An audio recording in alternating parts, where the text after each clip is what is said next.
Good afternoon, I'm James Ezimoha and you're watching AnewZ. Let's see your headlines. Israeli Prime Minister Benjamin Netanyahu renews his vow to return hostages back home. German Chancellor Merz confirms that Western countries no longer impose range limits on arms delivered to Kyiv. Dozens injured after a car plows through a crowd in Liverpool.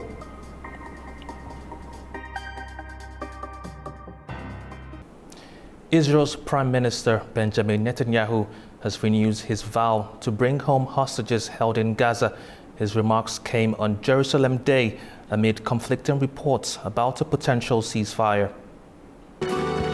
Israeli Prime Minister Benjamin Netanyahu reaffirmed a key national pledge to return all hostages held in Gaza by Hamas.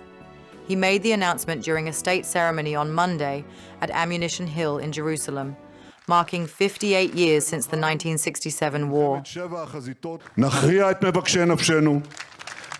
We will defeat those who seek our lives. We will bring back all our hostages. We will ensure that Gaza no longer poses a threat to Israel. This mission, including the mission of returning our hostages, accompanies us day by day. It occupies us night by night, including tonight. We are not letting go of it. If we don't achieve it today, we will achieve it tomorrow. And if not tomorrow, then the day after tomorrow. We are not letting go of it.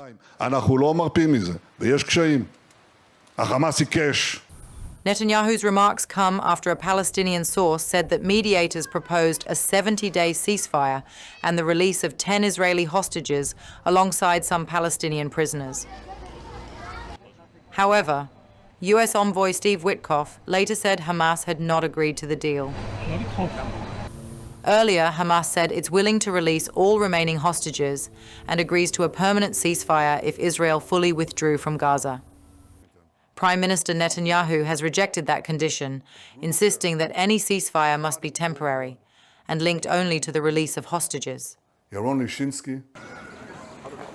Tensions in Gaza remain high as Israel reports targeting a Hamas and Islamic Jihad command center, while it says it's attempting to minimize harm to civilians.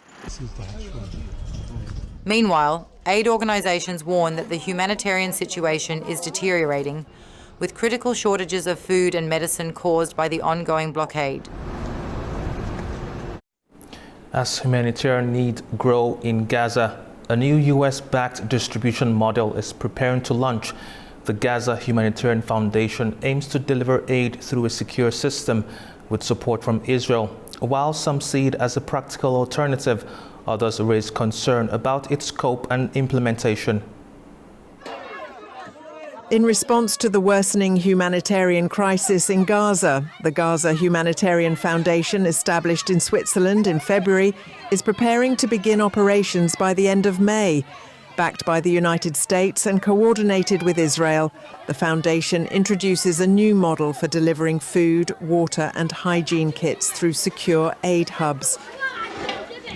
So the Gaza Humanitarian Foundation has literally been started from scratch in a matter of days. The idea came from Israel. It has been taken over by the United States. It appears that it will be run by the private sector, including private military contractors. The current scheme that is proposed, the Gaza Humanitarian Foundation, appears to be an attempt for Israel to be able to supply just enough humanitarian aid to keep individuals alive who are not in any way associated with Hamas, and to prevent Hamas from getting any access to any relief food at all. The foundation says it will ensure aid delivery to those most in need while minimizing risks. Israeli officials say the model is designed to prevent interference and ensure controlled distribution. We decided to provide minimal aid during the war, with secure distribution points under IDF protection. This allows civilian populations to access food and medicine while preventing misuse. The United States supports the effort and is working with partners to enable aid to flow safely.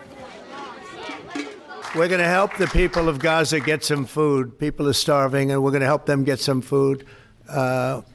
A lot of people are making it very, very bad. If you look, Hamas is making it impossible because they're taking everything that's brought in. But we're going to help the people of Gaza because they're being treated very badly by Hamas. However, aid organisations have raised questions about the plan's reach and practicality, particularly in a region where movement is limited and needs are high.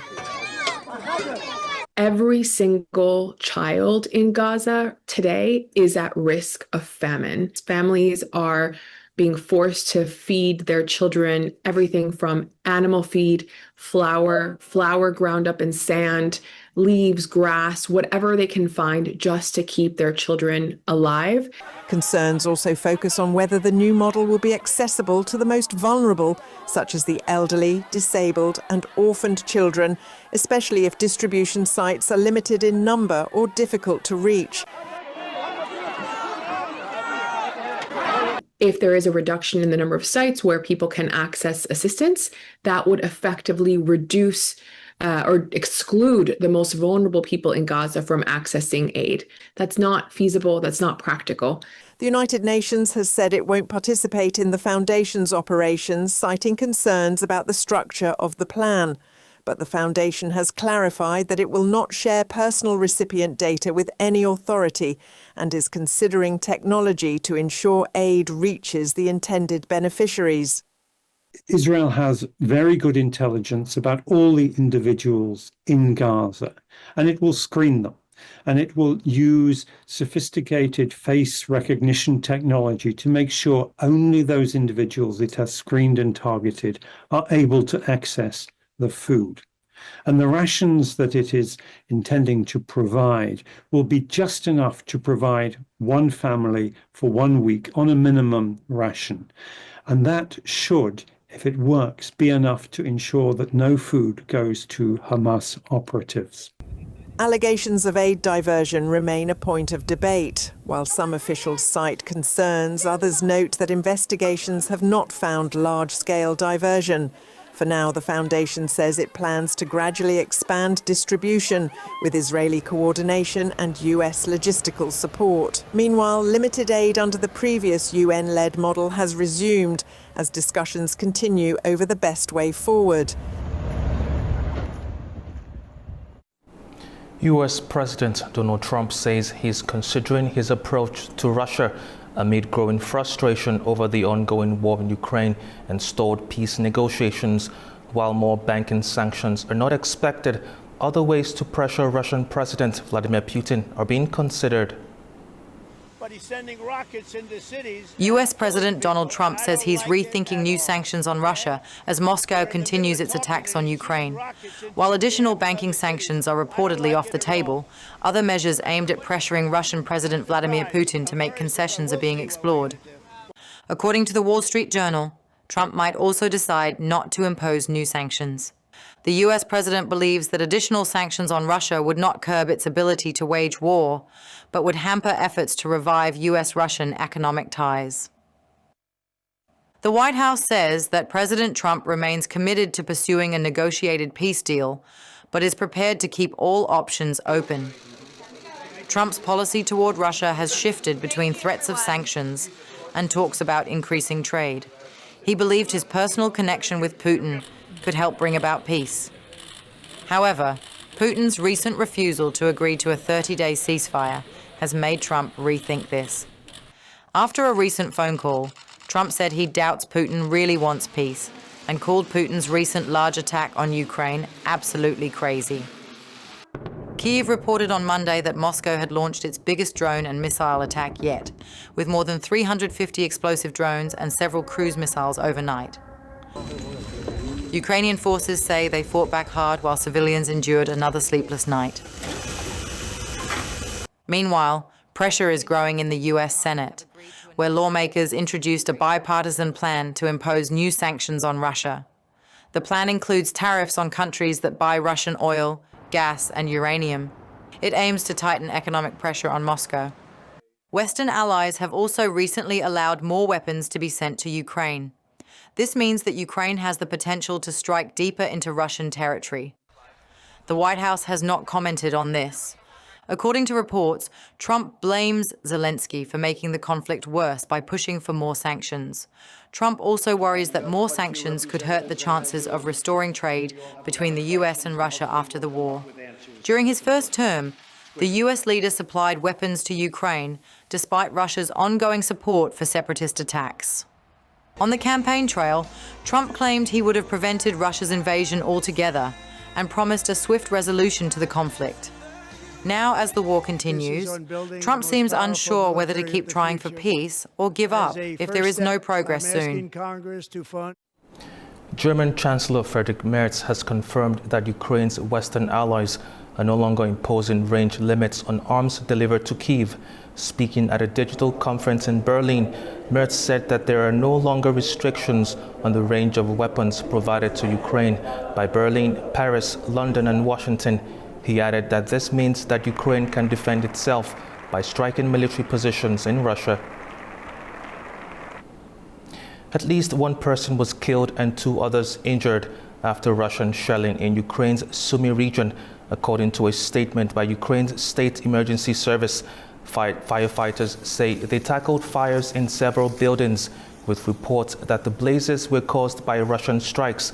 The governor of Sumy region says Russian forces have captured 4 villages near the Ukrainian border and are attempting to create a buffer zone there. Now to the UK, where a car plowed into a crowd of Liverpool fans on Monday evening, injuring 47 people, including 4 children. The incident took place during a Premier League victory parade by Liverpool Football Club. It was supposed to be a day of celebration, but as fans rejoiced, a tragic incident occurred during Liverpool Football Club's Premier League title victory parade, when a car ploughed into a crowd of fans, injuring 47 people, including 4 children. The driver, a 53-year-old British man from Liverpool, was arrested at the scene. Emergency services responded swiftly, with 27 individuals hospitalised, 2 of whom are in serious condition, while another 20 were treated at the scene. 4 people, including a child, were rescued from underneath the vehicle. Eyewitnesses described the car accelerating deliberately into the crowd, causing chaos and panic. Locals say the crash has shaken the community during what should have been a day of celebration. I'm just horrified that something like that could happen. You know, they're all coming out just to express their excitement of winning the cup, winning the league, and then this happens. It devastates me. British Prime Minister Sir Keir Starmer condemned the incident and said the country stands with the city of Liverpool. Well, scenes of joy turned to utter horror and devastation, and my thoughts and the thoughts of the whole country are with all of those that are affected, those injured, which of course includes children, their families, their friends, the whole community, Liverpool fans everywhere. And Liverpool stands together, and the whole country stands with Liverpool. Whilst further details haven't been released, the police say they're not treating the incident as terrorism. We believe this to be an isolated incident, and we are not currently looking for anyone else in relation to it. The incident is not being treated as terrorism. Liverpool Football Club, along with political leaders and football figures, expressed solidarity with those affected and praised the city's resilience.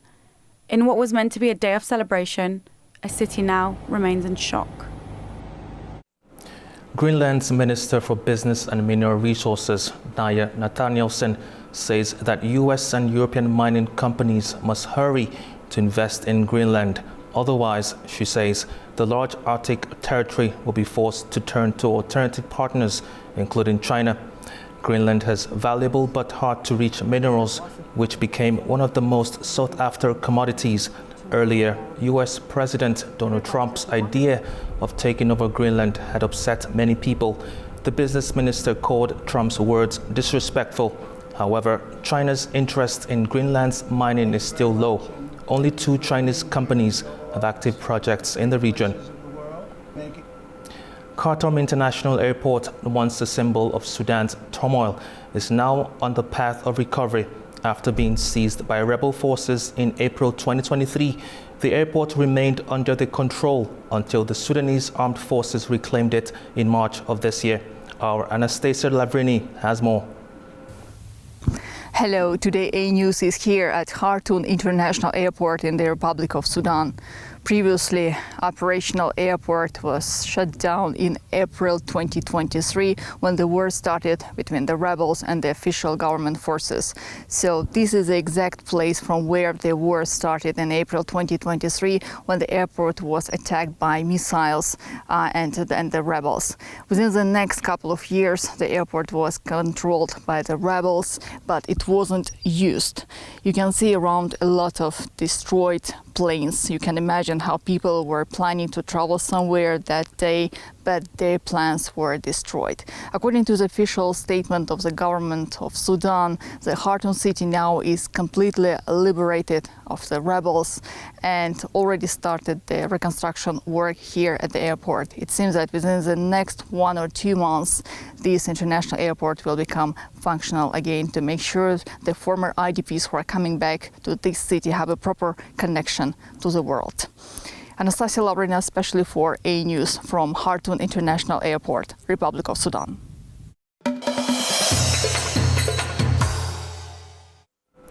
Iranian President Masoud Pezeshkian has arrived in Oman for a 2-day visit to boost the political and trade relations. Muscat is currently mediating between Tehran and Washington in their discussions on Iran's nuclear program and the U.S. sanctions. Our Turaj Shiralilu has more from Tehran. Iranian President Masoud Pezeshkian has arrived in Muscat, Oman, on a 2-day visit to boost the political and trade relations with a friendly country which is mediating between Tehran and Washington in their discussions on Iran's nuclear program and the U.S. sanctions.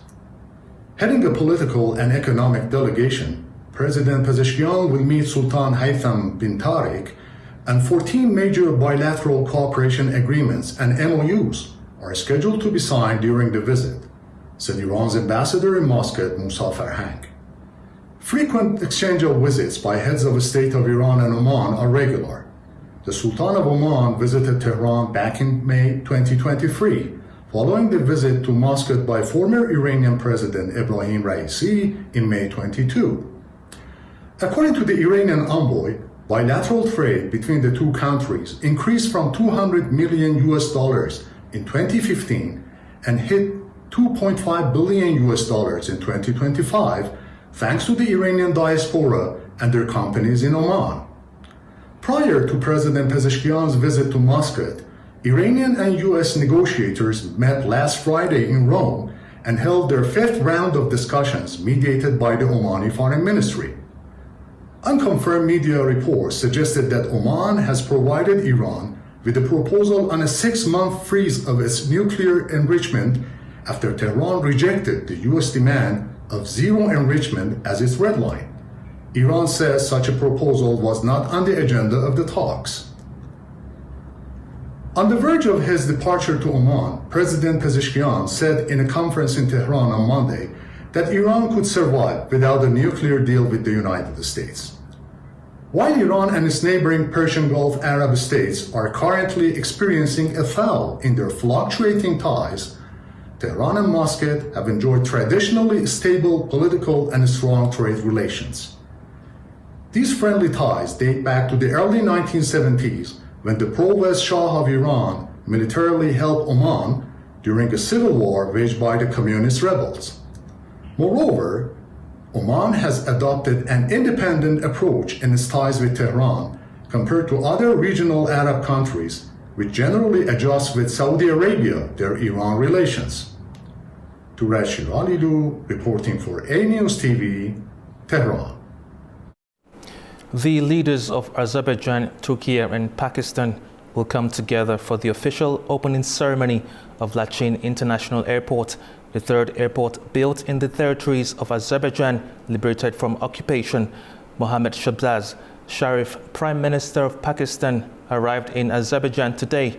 Sharif was welcomed by Azerbaijan's Foreign Minister Ceyhun Bayramov and other officials at Lachin International Airport. Turkish President Recep Tayyip Erdogan is set to visit Azerbaijan tomorrow. The commissioning of the airport is one of Azerbaijan's most important steps towards improving infrastructure and strengthening regional connectivity in the South Caucasus.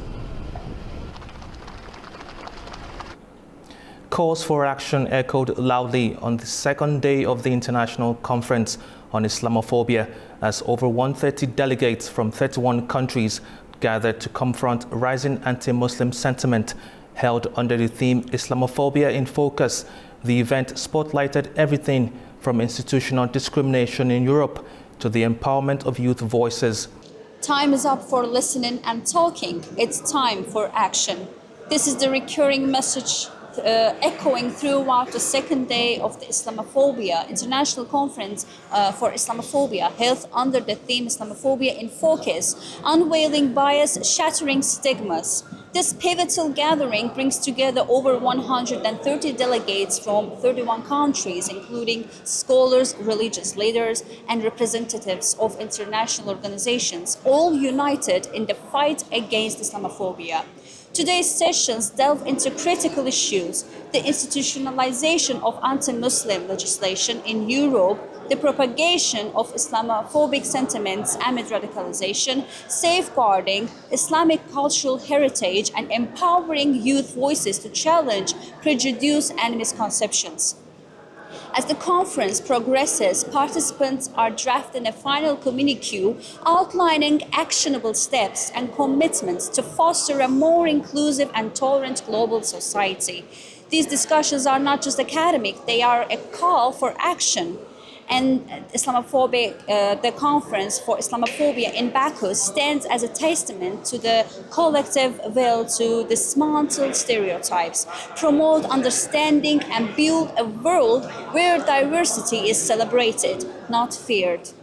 Ayten Shukurova, Elbrus Musayev, Javed Aliyev for AnewZ from Baku, Azerbaijan. Turkey and Russia have expressed support for Azerbaijan's effort to promote peace in the South Caucasus region during a joint press conference with Russian Foreign Minister Sergei Lavrov in Moscow. Turkish Foreign Minister Hakan Fidan said that the situation in the South Caucasus affects them directly. He noted that both Ankara and Moscow support the peace process in the region and added they welcome Azerbaijan's significant steps towards stability and peace. Minister Fidan is in Moscow for a two-day working visit. Armenia said it is ready to host the next ministerial meeting of the 3+3 platform. The Armenian Foreign Ministry noted they will inform the public once the date and place of the meeting are decided. Earlier, Russian Foreign Minister Sergei Lavrov said at a joint press conference with Armenian Foreign Minister Arat Mirzoyan that the third 3+3 meeting is being planned. Lavrov proposed holding the next meetings in Baku and Yerevan. The platform is intended to help South Caucasus countries work together and support regional cooperation. The platform also includes Russia, Turkey, and Iran. France considers the signing of a peace agreement between Azerbaijan and Armenia important, according to the French Foreign Minister Jean-Noël Barrot. During his visit to Yerevan, Barrot said that the South Caucasus region is an important communication hub for Europe. Following Barrot's meeting with his Armenian counterpart, 3 documents were signed, including provisions for annual political consultations between the foreign ministries, cooperation in combating disinformation, and training of diplomats. Armenia has confirmed its readiness to host the next ministerial meeting in the 3+3 format. To discuss this recent developments in bilateral relations, we're joined by Boris Navasardyan, political analyst from Yerevan, Armenia. Thank you for joining us. Thank you very much. Now, how might Armenia hosting the 3+3 format ministerial meeting influence the ongoing peace talks between Armenia and Azerbaijan? What do you make of this? First of all, I have to say that we have to welcome the active position of Armenia and Azerbaijan in hosting different international formats. 3+3 is one of them. Then we know about readiness of Yerevan and Baku to host also European political community summits. This means that the two countries are ready to play stronger role in the regional politics and regional security issues. But I think that 3+3 platform would become more effective when the three South Caucasus countries, Armenia, Azerbaijan, and Georgia, will come to agreements on many issues. Then their position vis-à-vis the three neighboring, much more bigger countries like Iran, Turkey, and Russia would be more consistent. And the whole format will become, I think, more promising if there will be more cooperation between Baku, Yerevan, and Tbilisi. Now, Bharat's visit to Armenia comes just a few days after Russian Foreign Minister Sergei Lavrov's visit.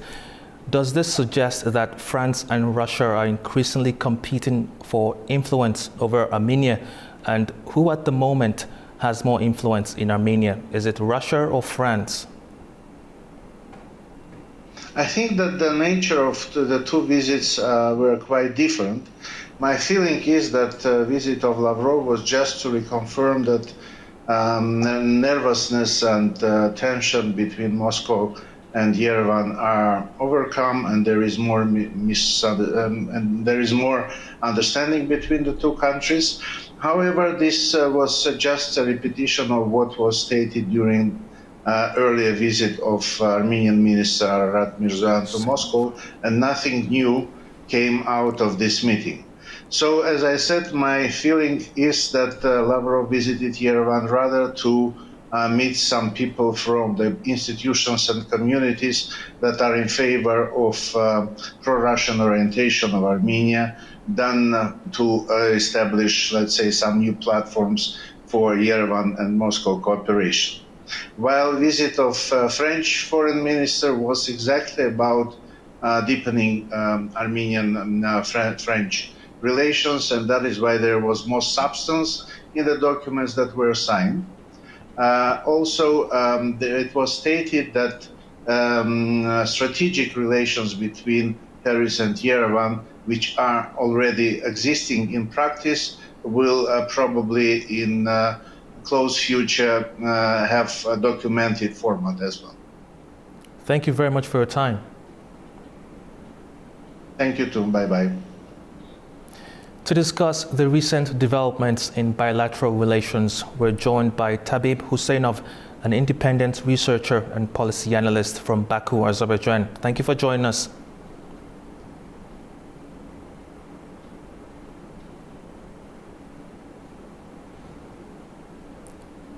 Now, what do you make of it and how it might influence the ongoing peace talks between Armenia and Azerbaijan?